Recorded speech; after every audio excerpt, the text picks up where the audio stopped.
Thank you so much, but I'm going to actually be a little difficult and I'm not going to allow you to just sit quietly. So I'm going to ask you a few questions and I'll just take your hand, you'll have to raise your hand to say what you think of this. Because as I frame the discussion, I'm going to frame the discussion in the context of what I call post-Cold War economics. And just to get a sense of what I mean by this and how it applies to India and what it means for reform, I just want to contextualize it in that context. So, raise your hand. How many of you think the Indian banking sector is in good shape? So none of you think the Indian banking sector is in good shape. Okay. How many of you think that the Indian economy has done well over the last 17 years? Okay, a majority. How many of you read The Economist magazine? Half and half. And how many of you actually agree with The Economist analysis on India? Oh, this is good. Very few. So, when I was studying economics, very long years ago, there was this beautiful passage by Gramsci, who was actually a Marxian economist, who talked about hegemony. And he described hegemony, and I will quote for you, was the permeation throughout society of an entire system of values, attitudes, beliefs, and morality that has the effect of supporting the status quo in power relations. In international relations, the dominant country enjoys hegemony when it can claim successfully that what it is doing in its own interest also serves the general interest. So, if you really think of it, post-World War II, all economic thinking was framed between the US and USSR. So there was this Cold War economics, the left and what the US believed was an alternative. In 1989, the Soviet Union collapsed, and so there was a victor. The left ideology had been discredited, and the Washington Consensus was ascendant. And the Washington Consensus had views on exchange rates, they should be floating, tariffs should be zero or low, subsidies should not be there, taxes should be simple, privatization was efficient. But it was interesting. While this was the dominant mindset, all the success post-World War II came outside this paradigm. All of it. Newly industrial, South Korea was $3,000, it went up to $29,000. Despite what many influential, powerful Indians might also talk about crony capitalism, etc. South Korea, which was defined as crony capitalist, today has $30,000 per capita in that same period. South Korea, Taiwan, then you look at, there was a short period of Mexico and Brazil, and then it was Indonesia, Malaysia, then it was largely the rise of China. And in the last 15 years, India has not done badly at 6.7%. So, but none of these countries either followed the Washington Consensus or, in fact, the leftist ideology. And if you look at the micro level, in fact, the challenge is going to be even greater. So as investors and analysts, be well informed that much of the thinking and the actual drivel that comes out in many of these magazines about the nature and the future of the firm, for example, and what will be the nature over the next 20 years, is all going to undertake very major change. So just, as a matter of fact, there are 12,500 companies in the world today which have revenues of over $1 billion. 3,500 in Asia, 3,500 in the Americas, and 5,000 in Europe, roughly. In the next 5 years, just 5, there will be 3,000 companies which will have $1 billion of revenue, and they will emerge in China, India and Indonesia. Now, so you'll say, so what? The so what is as follows. US will go from about $1,200 billion firms to about $1,800 billion firms. But there will be this additional 3,000. 60% of these 3,000 firms will be family owned. They will not be well diversified holding. They will be family owned firms. 20% of these will be state owned. Most of them will be conglomerates, not focused companies. 30% of them will come out around infrastructure, about 12% in financial services. They will have to have a much better understanding of the state than the investor. If you go to any of the business schools in the US, they will believe that this is an anachronism. If you read The Economist talking about Asian business, it said, no, these firms will grow up and they will become like us. Well diversified, focused, very, very clear companies. In fact, if you ask, if you were to evaluate a family-owned company, the first question you must ask is which generation? And the second question you must ask is, has succession been planned? So conglomerates actually become quite good. So having put this in context, because I'm going to actually say things that are going to shock you, and when you all said that the Indian banking system is the worst, when I'm going to say it's one of the best, we're going to have a disagreement, and I hope we're going to have an interesting disagreement, because I'm going to give you a few facts which you may or may not have neglected. But before that, since Modi, the changes, what has happened in India? So I will highlight 5 positives and the 2 issues that really need to be resolved quickly. Firstly, the spirit has changed. Both in India and abroad, the spirit has changed. I'm going to Australia next week, and I have been called for 3 business conclaves to just discuss post-Modi India. So the level of interest is immediate and high, and the spirit therefore has changed. FII flows are coming despite QE actually starting to reduce, right? So first, the spirit has gone up. Second, current account financial year 13 was at 4.8. This year it might end up at 1.7. Of course, no prime minister should scoff at good luck, but good luck helps, and it's helped when the current account will be less than 2%. Oil prices are low, commodity prices are low. Gold imports, I think RBI is getting ticked off right now. So I don't see the current account at all going over 2%. Fiscal deficit, which had a secular increase after 2009, which went up, the subsidy as a percentage of GDP had gone up by almost a percentage point from 1.4 to 2.3. After about 5 years, it's starting to moderate to 1.9. And the 4.1, if you get a 40,000 crore divestment, seems quite possible right now. And when the budget was announced, everyone said that that was really bad economics, including our chief economic advisor, but I think he will make it. So whether you look at oil, commodities, divestment, I think that part is good. And then inflation is currently, retail inflation is down. So if you really look at it, current account, fiscal deficit, retail inflation, the spirit, that's all up. Credit rating agencies, even a Standard & Poor has said, the outlook is positive. So that's the good news. What's the bad news? The IIP is still at 2.5%. Credit offtake has not taken off. And $106 billion, almost rupees 6.4 trillion, is still stuck in infrastructure projects.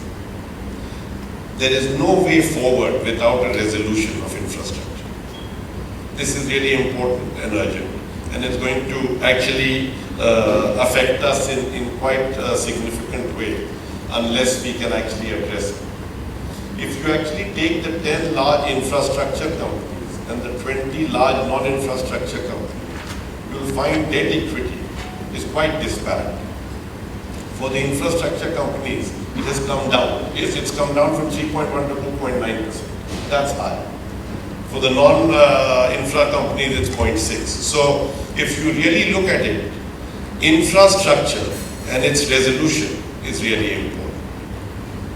So having said that, and giving I find that overall the mood has changed.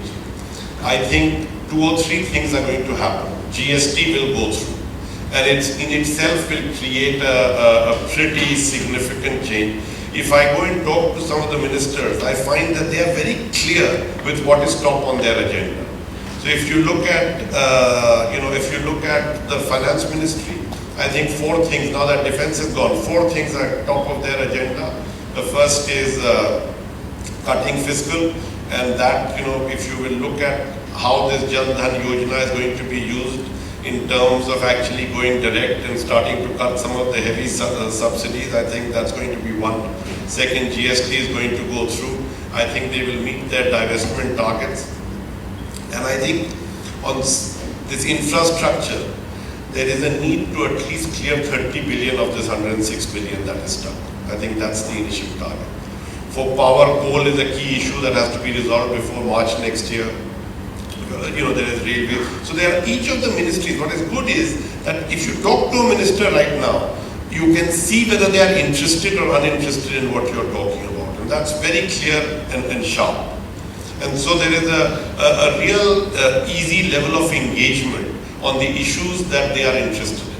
There are a few things which are stuck, the nature of public ownership and how it could be redefined, etc. But let's come to that in a bit. So, I wanted to first place for you where I am coming from. I actually have a very strange background, and there are 2 things in my background which I actually totally want to disown. One is that unfortunately I have read economics, and some people call me an economist, and I hate that word because economists always get it wrong. Second, that I have spent too much time in the financial sector, and I actually have, this is one sector that I have to look at with some great disdain. And I have spent too much time in that, so you can accuse me of that same disdain because I have grown out from that same sector. Having said that, let me now make my case for why the Indian banking sector should be the model for the rest of the world. And let me make this point quite clearly, and I'm going to argue this over time. It also comes through my own personal history, where I had to spend a lot of time. In the first, I ran our financial services practice for a long time. But my colleagues in the rest of the world never thought I could add any value to them. Because they would always say, hey, you work with these public sector banks, and what do they know? So in 2009, after the North Atlantic financial crisis, I rang up the head of the financial practice in BCG, who was a Britisher called David Rhodes. And I told him that now that all your banks are nationalized, you might call me in because I can help you. I don't know whether he liked it or he didn't, but it's instructive to just quote Angela Merkel when she said in socialism, banks get nationalized, then bankrupt. In capitalism, it's the other way around. So let's now look at the Indian banking sector over time series, and for this I have got some paper. If you take 2000 and 2013, and you just look at public sector banks, in 2000 their debt equity was 17, in 2013 it was 12, in 2000 their cost income ratio was 63, in 2013 it was 45. Their return on assets in 2000 were 0.5, in 2013 they were 0.8, they had come down from 1. In 2000 they had, in terms of technology, none of them were on CBS. In 2013, all of them were on CBS. In 2000, the total employees in all public sector banks were 8,74,116. In 2013, the total employees were 8,11,330. So there were 60,000 less. During this period, the total assets in the public sector banking industry had gone up from 9,23,000 crores to 69,61,000 crores. Okay. Now then comes this question of NPAs and infrastructure. Well, firstly, let me just give you a little bit of a comparison across countries. If you take return on equity, India ranks at 14.6% return on equity for 2012, below Indonesia, Malaysia, Russia, Turkey. USA has a 7.5% return on equity, Germany has 5.5%, France has 3%, Spain has -13%, Singapore has 11.8%, Australia has 13.5%. So just in terms of return on equity. Cost income ratio. India has a banking cost income ratio of 44.8%, Germany is 64%, Canada is 64%, US is 61%, France is 61%. So I'm just giving you a cost income ratio analysis. Bad debt, India currently, and we can argue about these numbers, is at 0.8%, but that's net. But if we just go into bad debts, India will need to spend $1 trillion in infrastructure. In the last plan, it was 500 billion. 37% of this was to have been in PPP. Now, the level of shift that was taking place in infrastructure was, of an order of magnitude. If we recall, in 2007, our total GDP was $1 trillion. So, $500 billion was a lot. And financing infrastructure has fallen on public sector banks. And we can argue this which way we want. But we need to answer who will fund India's infrastructure. And do we need infrastructure? How do we get to solve this $1 trillion problem? And where were the problems in India's banking sector? So if I look at currently the stress in banking loan book, the GNP, the gross net performing assets, is around 2%. Restructured is about 6%, which is in CDR. And we have to estimate what it is bilateral. Add 4, so it's like 12% or something. But if you look at the infra book, it's just restructured assets are about 31% of the infra book. And then if you look at the fact that most of this is in 5 sectors, which include infra itself is 30%, then you have steel, however you might call it, it's another 6%.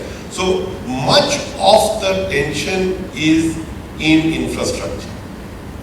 And most of the projects that are stuck, and I've done an analysis, 5,400 projects of over 150 crores, of which 2,400 are stuck. And 1,900 are stuck for more than 2 years. They've been stuck for 3 and up to 7 years. So all of them need financial closure again. So we can now argue how this gets done. All of them were stored because of either an environment clearance, a land clearance, mining clearance. This is why they were all stored. And so the state really needs to start having infrastructure where they get these clearances before they give them the project. Because otherwise, these projects go sour. And you can say they were gold-plated or whatever they were.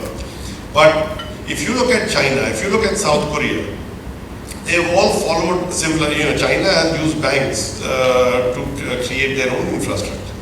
So we really need to answer, how do we see this structure going forward? And when a small private bank says, hey, my NPA ratios are very good. I mean, we can't just deal with private banks. They are 15% of, what is it? I have got that number too. The proportion of credit that is offered, most of it comes from banks, the public sector banks.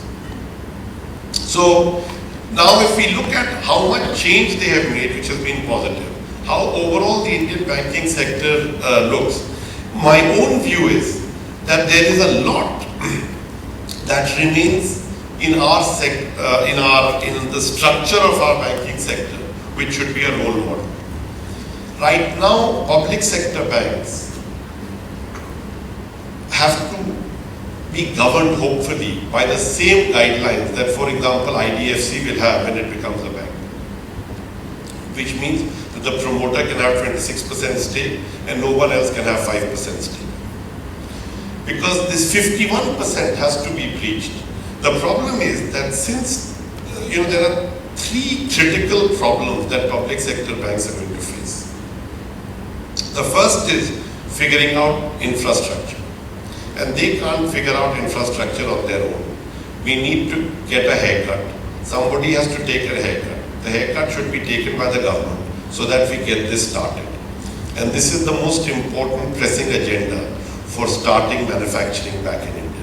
If we can't deal with this infrastructure issue, we've got a real problem.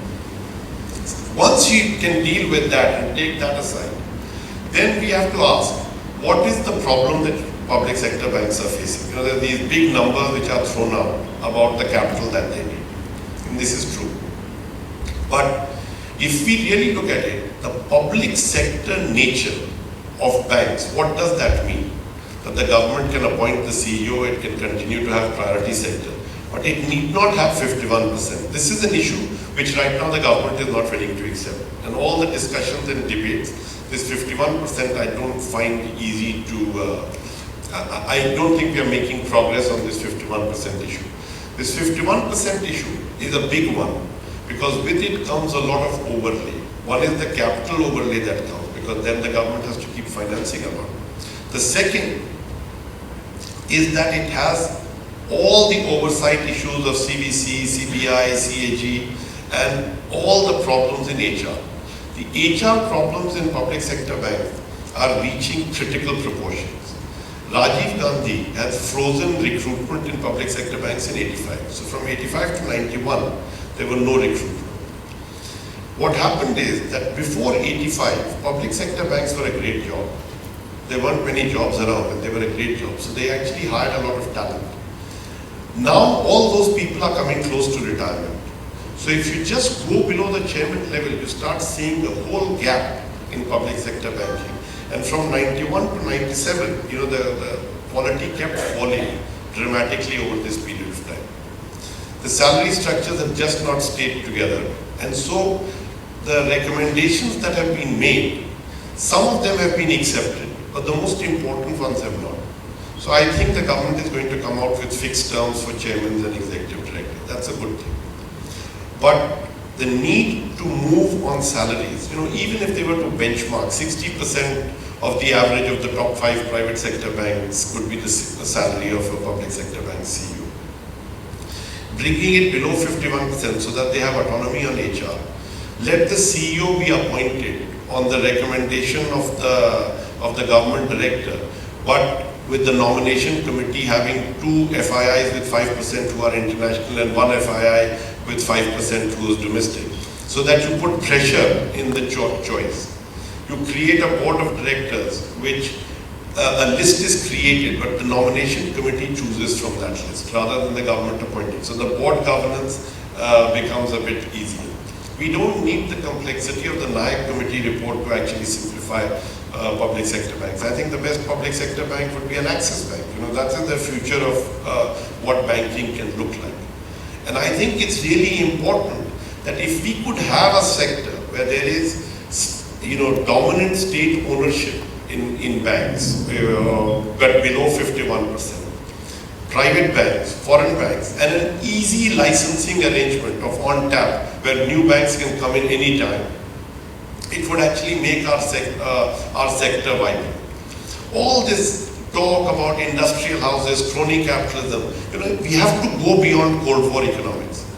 In South Korea, which is often picked up as the singular point of crony capitalism, has during this period, when I was in Seoul about 4 months ago in a conference like this, I asked one of the Samsung guy who was talking, I said, you are always accused about crony capitalism and you must be the top, you are the biggest, so to speak, crony capitalist because you have 300 billion almost in revenues.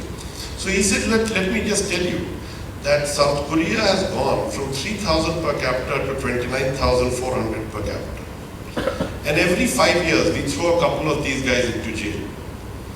But, we have really progressed during this period, and you can call us any names we like, but we are happy with our $30,000 per capita. and what is yours, and what is actually some of the other countries. So I'm just saying it's actually an important question to ask. Industrial houses, all industrial houses are NBFCs, but there is an IMF consensus, the Washington consensus rather, which says that actually these are bad things. Oh, these families, oh, these industrial houses, they're all crooks. We need them all in jail. 60% of our stock market is just them, and it's actually doing quite well. But unless we get beyond this Cold War, so to speak, economics and their general views, we are stuck.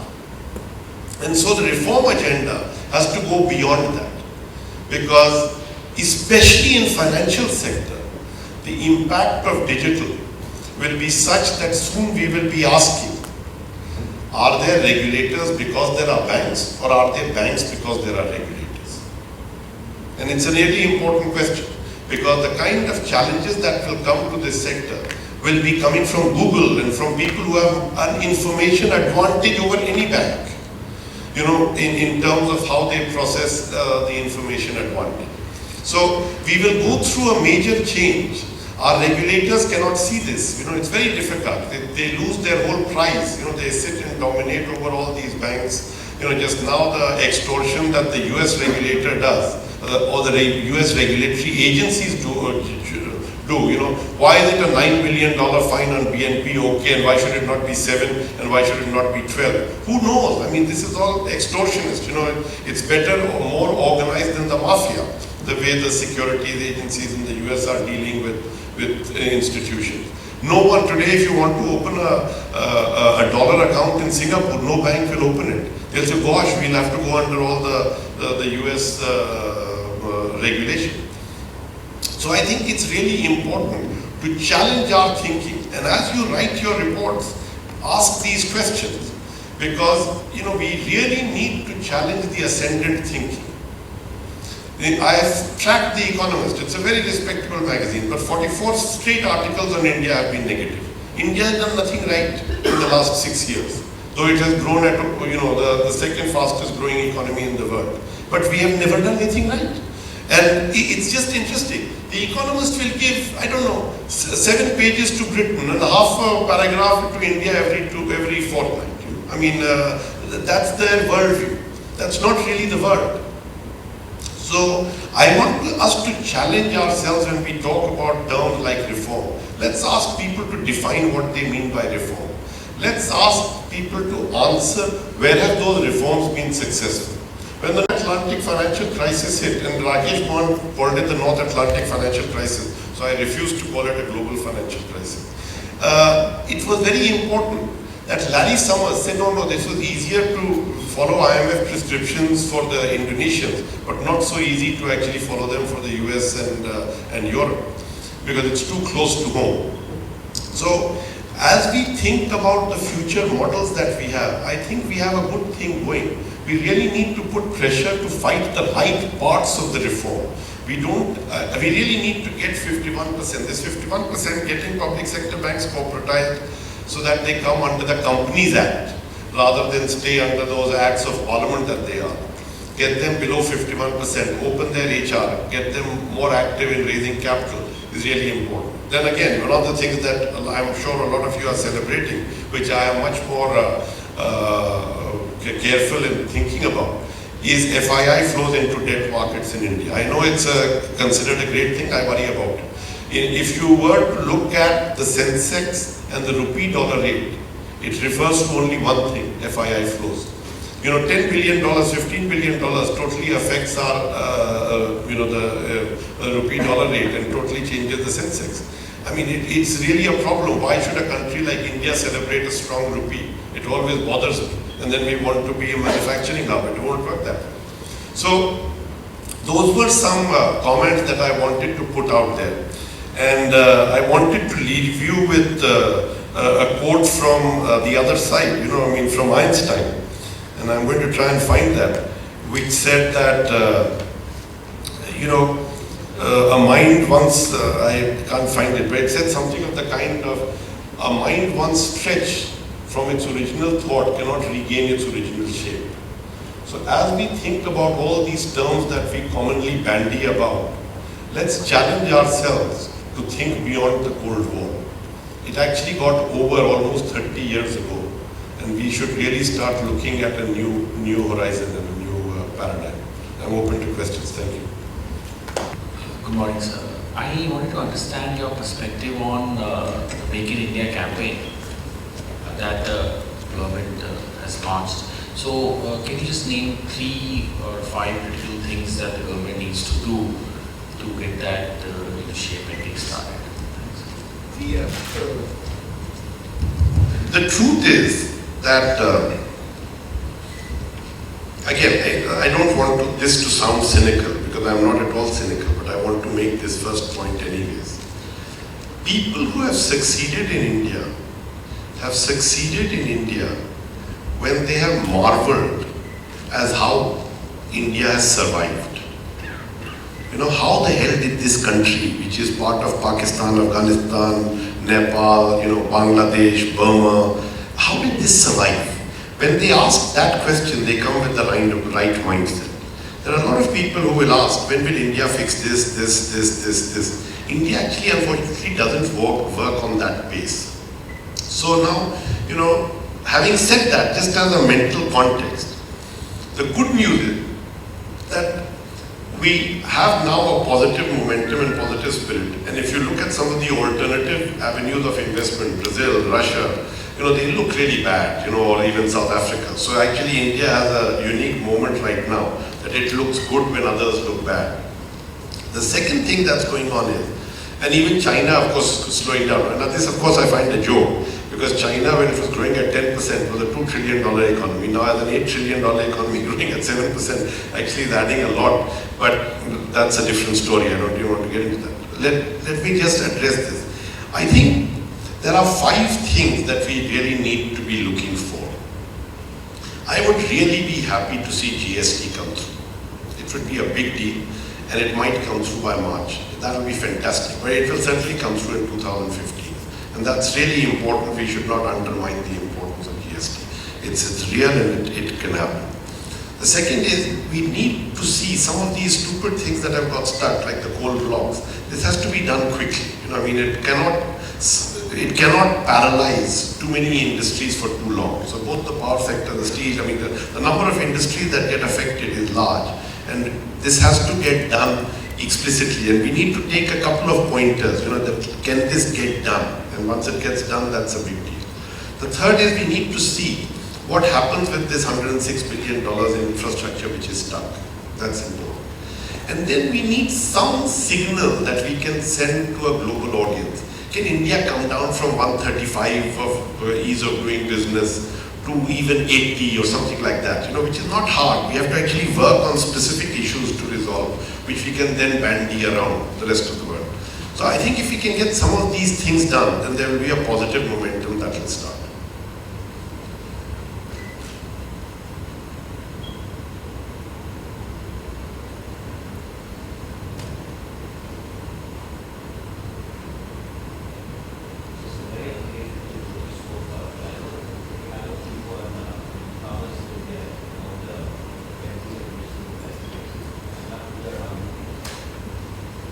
So there is a book, I think it's called The Second Machine Age or something. I really recommend it. It's just useful because it allows us to think about what compounding finally ends up doing. I think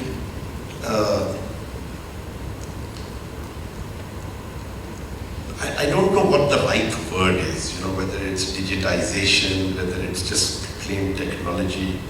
But what's going on in the world right now is of such magnitude that we really need to spend some time absorbing it. And I would just break that into, let me say, 4 buckets, just for simplicity. There is a bucket which is relating to your own current business. Whatever is your own current business, you have to carefully evaluate it with a mindset of, one, which elements of that have become redundant if you use technology? Which elements of that allow you to break the compromise between richness and reach in your marketing. What do I mean by that? That if you see this IndusInd ad, for example, that earlier on, if you wanted to talk to a client about something complicated, we needed to have a high-priced resource going out and reaching out to that person. And the people who were on the sales, who were running the street were low-priced resources who could go and, just push simple things into people's hands. What this technology is doing is that it is breaking this compromise in real time. You can actually talk and get rich information in real time into the hands of your sales force. So it changes the nature of your interaction. The third is, it completely kills within an organization information arbitrage, because it creates transparency at all levels. You cannot hide. One silo cannot hide from another silo, and you can't. It all becomes transparent. So this is just with your own businesses, and this could. I don't know what savings this would have. 20%, 30%. Who's to say? The second is this whole thing about data. Of course, everyone is talking about big data. But I would even talk about quick data. Because what's happening is that once data was there, it was difficult to use it quickly. Now you can use it quickly. You need to do the big data analysis and all, but you can at least have, and I tell you, the most profound impact of quick data happens to me at the breakfast table, when my son interrupts me, checking on Google what I have said and saying that you are wrong. I'm just telling you, there's a very obvious example of somebody just checking as you speak, what quick data can do. Then there are these new business models, and especially in sectors like financial sector, you will get killed from outside your industry. You don't have to worry about what's going on in your industry, you have to worry about what's going on in another industry. And you should not get killed by the way. So let me give you an example of being killed by the way.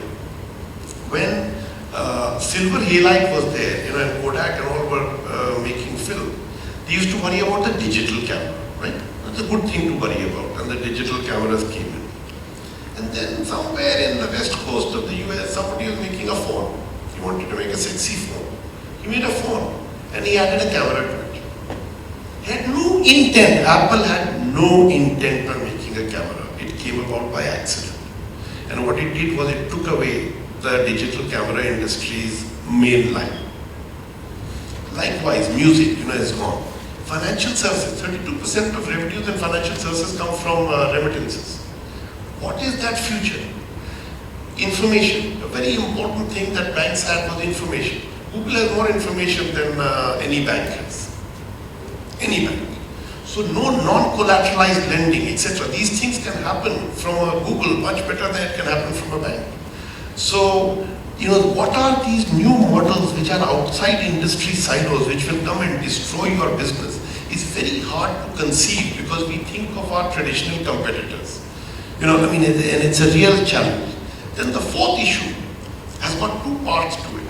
There is a scrutiny and risk part, and there is a cyber crime part. So the scrutiny is that any mistake that anyone does is public and global at the same time. And the risks of that for every organization are multiplied. The second thing is state-sponsored cyber crime, which means US, China, Russia, Iran, Israel, where they come and attack your bank or they come and attack your company. Is a real threat. Apparently before the Russians went into Ukraine, they destabilized their radar machines, through the net. So I'm saying that there is a revolution which is taking place. Whether it will happen in 5 years is not the point, but it's real. It's changing the structure, and it's hard for us not to miss that. Sir, yeah. So this is more on the global economy. As we read and we understand, the biggest risk currently is that of deflation. While we saw US ending the QE, we saw the compensatory move by the Japan Bank, and maybe EU is also on the line.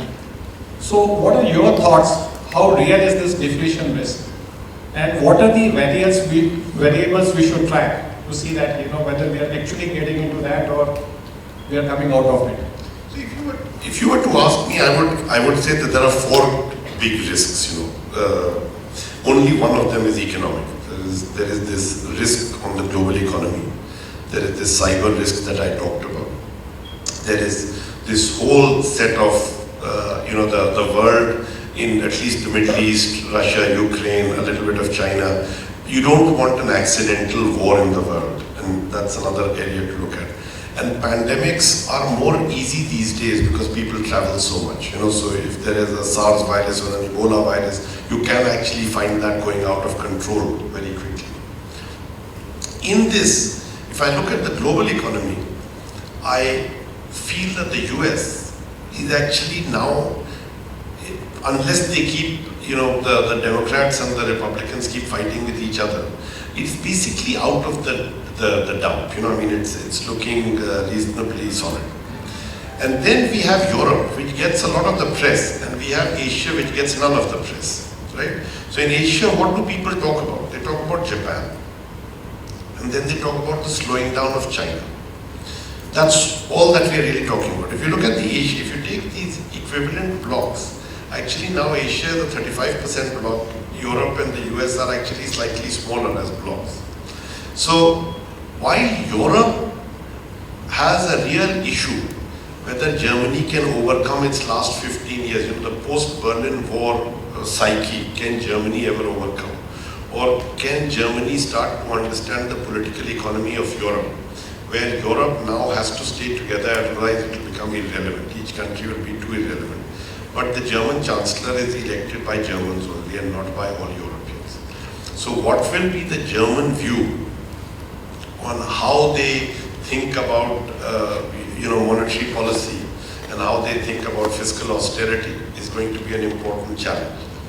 I think they'll get forced in a year or so. It will take a little bit of time, but that they cannot go on.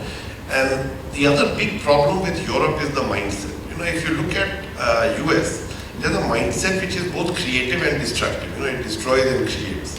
Unfortunately, the European mindset is only of preservation. And this has become a huge problem. All they want to do is preserve the past. And that past is actually eroding very quickly. And so they really need to come to terms with that. And these mindsets take a long time, to address. So I think Europe will stay choppy, but I don't think it will go down because Germany will have to wake up at some point, recognizing that it has to deal with more of Europe.